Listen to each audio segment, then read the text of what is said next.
Apa itu syukur? Sebentar. Ibu bersyukur punya rumah? Syukur. Ibu bersyukur punya kendaraan? Bersyukur punya keluarga? Ada suami, ada anak-anak, bersyukur? Baik. Yakin? Bersyukur diberikan pakaian? Yakin? Masa? Nah, sekarang apa itu syukur? Syukur itu pelan-pelan.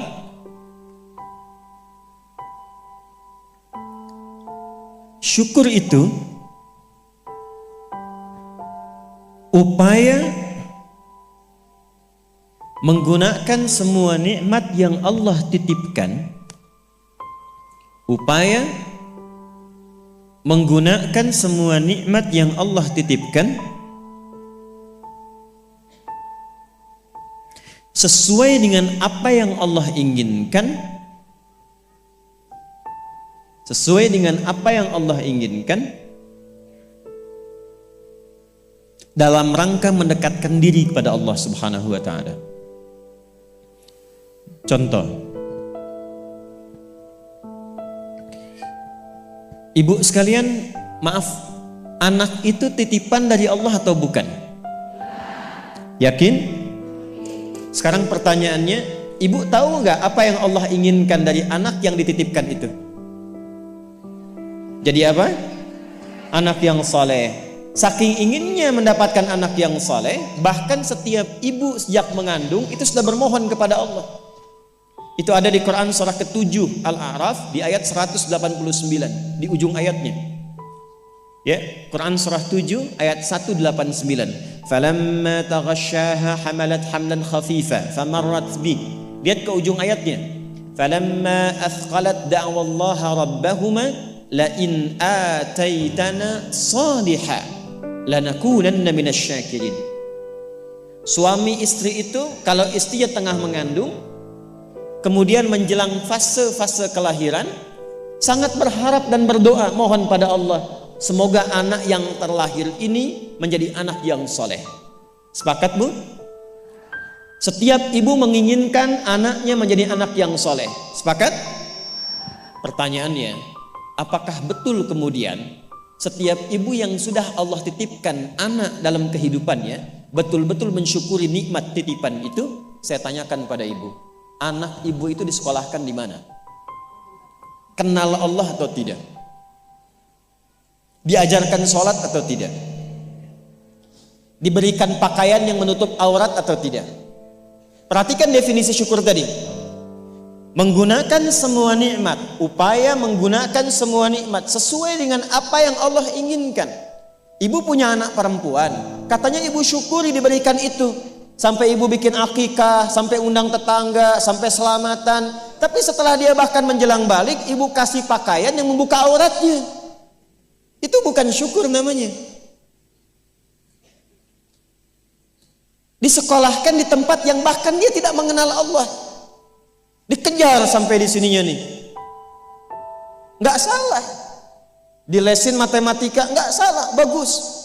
Les fisika, bagus. Les kimia, bagus. Ikut bimbel, bagus. Masuk kampus top, bagus. Tapi nggak kenal Allah, di mana syukurnya? Satu, lihat pakaian yang selama ini Allah berikan kepada ibu sebagai titipan, dan itu akan dihisap. Buka lemari pakaiannya. Coba cek, ada nggak satu bagian pakaian yang belum pernah dipakai untuk ibadah? Coba lihat ketika beli tas mewah, sepatu baru, pakaian baru, sudah pernah dipakai ibadah belum? Jangan-jangan beli tas itu hanya untuk dipakai keundangan saja. Jadi ketika manusia mengundang, beli yang baru. Kenapa ketika Allah yang mengundang 5 kali dalam sehari, bahkan untuk memberikan solusi kehidupan, yang baru itu nggak pernah dipakai? Oh, kenapa pada diam? Satu, berasa ya? Satu. Jadi di titik ini, terkadang ada orang yang menuntut dari Allah kenyamanan hidup, ketenangan, kedamaian. Tapi ketika Allah memberikan apa yang diinginkan, tidak menggunakan nikmat itu yang membuat dia damai. Tidak menggunakan titipan itu yang membuat dia tenang dalam kehidupan. Karena itu saya ingin memulai dengan mengajak kita semua, ayo kita lihat lagi apa saja titipan Allah yang telah dititipkan dalam kehidupan ibu dan bapak yang ada di luar saat ini sampai dengan detik ini. Kalau ingin mendapatkan ketenangan di dunianya, ketenangan di alam kuburnya, sampai pulang ke akhirat nanti, maka pastikan berusahalah untuk menjadi golongan yang sedikit itu. Gunakan semua nikmat itu pada hal yang Allah inginkan. Jika itu sudah dilakukan, saya berikan rahasia. Ini antara kita saja. Coba ibu buka surat ketiga. Belakang kedengeran gak? Alhamdulillah. Belakang kedengeran? Tidak, kok bisa jawab? Surah 3 ayat 35 sampai 37. Quran surah 3 ayat 35 sampai 37. Sudah? إذ قالت امرأة عمران رب إني نذرت لك ما في بطني محررا فتقبل مني إنك أنت السميع العليم. Perhatikan, ini kisah tentang Hannah. Saya hanya akan ambil kisah ibu saja dalam Quran. Hannah itu istrinya Imran alaihi wassalam. Nanti punya saudari namanya Eliasobat. Orang barat menyebutnya Elizabeth. Betul, Elizabeth itu bahasa sananya untuk Eliasobat itu saudarinya Hannah. Nanti nikahnya Elizabeth dengan Nabi Zakaria. Hannah nikahnya dengan Imran. Ketika Hannah mengandung, sepakat suami istri ini ingin mensyukuri nikmat kandungan itu dengan mengharapkan lahirnya anak yang soleh. Maka apa yang terjadi? Untuk mendapatkan soleh itu maka dibuat persiapan. Ini hukum umum, Bu. Ibu kalau misalnya ingin memasukkan anaknya ke sekolah tertentu, kan disiapkan dulu ya dari awal. Ya, sekolahnya di mana, yang dibutuhkan apa, sebelum masuk udah siap-siap. Biayanya berapa, perlengkapannya apa, disiapkan jauh sebelum masuk. Begitu kan ya? Maka Hannah dan suaminya sudah menyiapkan. Nanti kalau anak ini terlahir, disiapkan tempat khusus supaya dia betul-betul menjadi anak yang soleh. Namanya mihrab.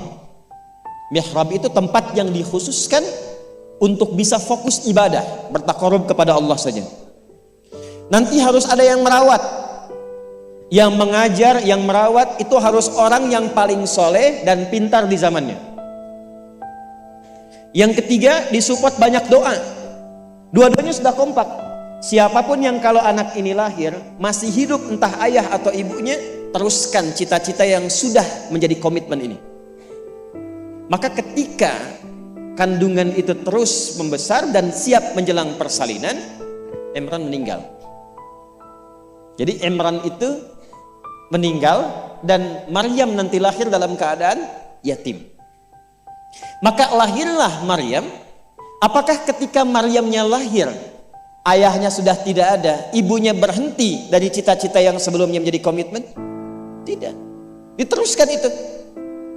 Maka ketika terlahir itulah kemudian apa yang sudah disepakati, berikan nama sesuai dengan harapan, isi dengan doa, siapkan tempat yang ingin diarahkan sesuai dengan cita-cita. Maka ayat 36-nya, falamma wada'atha qalat rabbi inni wada'tuha untha wallahu a'lamu bima wada'at wa laysa dzakaru kal untha. Harapannya lahir anak, kalau perempuan dia anak yang salihah, menjaga diri, menjauhkan dari perbuatan yang tercela, mendekat diri kepada Allah. Maka semua makna ini diwakili oleh satu nama, namanya Maryam. Maryam itu perempuan terhormat yang dekat dengan Allah. Kemudian setelah itu apa? Wa inni u'idzuha bika wa dzurriyyataha minasyaitonir rajim. Didoain terus, Bu. Didoakan. Setelah itu apa? Dipilihkan sesuai amanat dan kesepakatan dengan suami, cari orang paling pintar dan paling soleh. Dulu banyak yang berebut. Singkatnya terpilihlah Nabi Zakaria alaihissalam. Setelah itu apa? Buatkan tempat yang mendukung anak ini menjadi soleh dan dekat dengan Allah. Maka dibuatkan mihrab. Apa yang terjadi?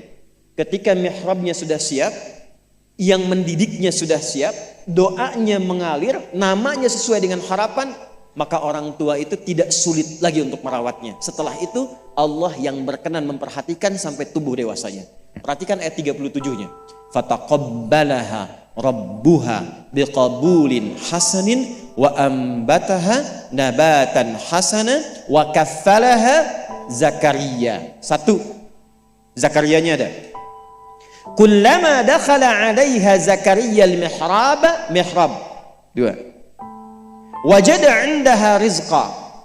Qala ya Maryamu anna laki hadha? Qalat huwa min 'indillah. Innallaha yarzuqu man yasha bighairi hisab. Jadi doanya sudah, namanya sudah, yang mendidiknya sudah, tempatnya sudah. Kalau itu 4 terpenuhi, kata Allah, kamu hei Hannah, gak usah lelah lagi merawat anakmu itu. Biarkan aku dengan kehendakku yang memudahkan semua perawatan anakmu sampai tumbuh dewasa. Demi Allah Bu, setiap butuh apapun, orang tuanya tidak susah.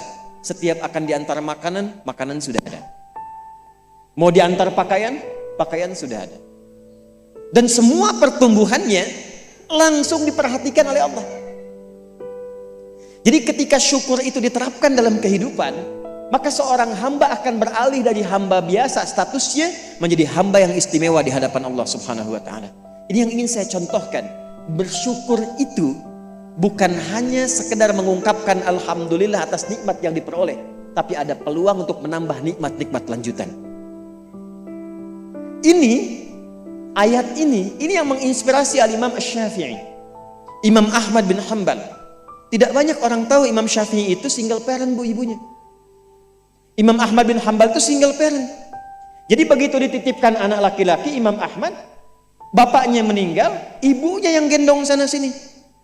Musim dingin, dimasakin air. Kan belum ada water heater waktu itu. Dimasakin Bu, malam-malam, diwuduin pakai air hangat.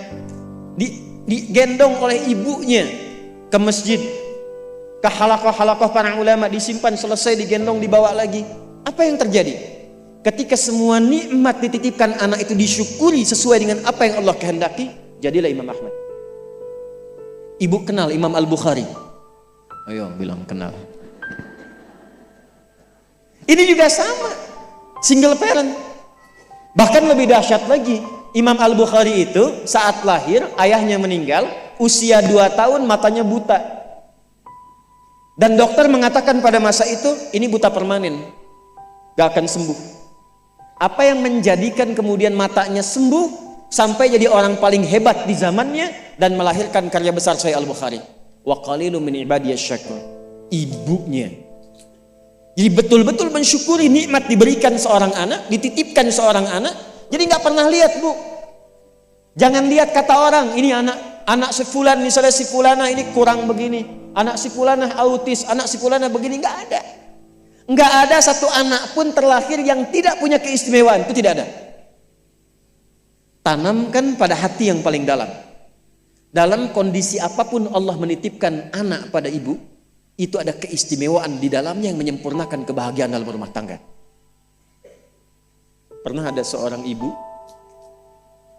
sedih karena begitu terlahir anaknya divonis lumpuh otak, cerebral palsy, lumpuh otak. Saya katakan, hei, belum tentu itu jadi kekurangan.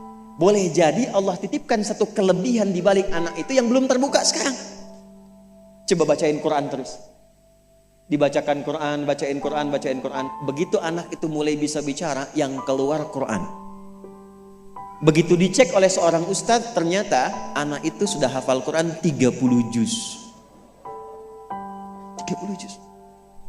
Dan barakah anak itu yang kemudian membawa si ibu jadi keliling-keliling. Haji, umrah, ke satu tempat yang tidak pernah dikunjungi sebelumnya. Bertemu dengan orang hebat yang tidak pernah dibayangkan sebelumnya. Ternyata lewat wasilah anak itu.